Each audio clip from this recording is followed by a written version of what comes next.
Ration బియ్యం అక్రమ దందాపై CPI నాయకులు ఆగ్రహం వ్యక్తం చేశారు. గత ప్రభుత్వంలో చేసిన తప్పే కూటమి ప్రభుత్వం నాయకులు చేస్తున్నారని, దందాను కూటమి నేతలు ప్రోత్సహిస్తున్నారని సిపిఐ నేతలు ఆరోపించారు.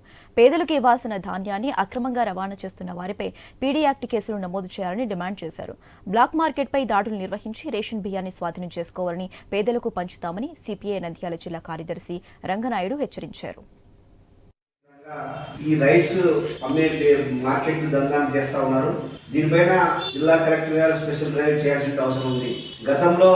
గత పాలకులు ఏదైతే తప్పు చేశారో అదే తప్పును ఈ రోజు కూటమిలో ఉన్నటువంటి ఎమ్మెల్యేలే దీన్ని ప్రోత్సహిస్తా ఉన్నారు. ఈ రోజు ప్రజలకు సంబంధించినటువంటి బియ్యాన్ని ప్రజలకు చేరదీయకుండా అక్రమంగా బ్లాక్ మార్కెట్ తరలించి దానిపైన రేట్ ఎక్కువ తీసి ఈ రోజు విచ్చలవిడిగా వ్యాపారాన్ని జీరో వ్యాపారం చేస్తా ఉన్నారు.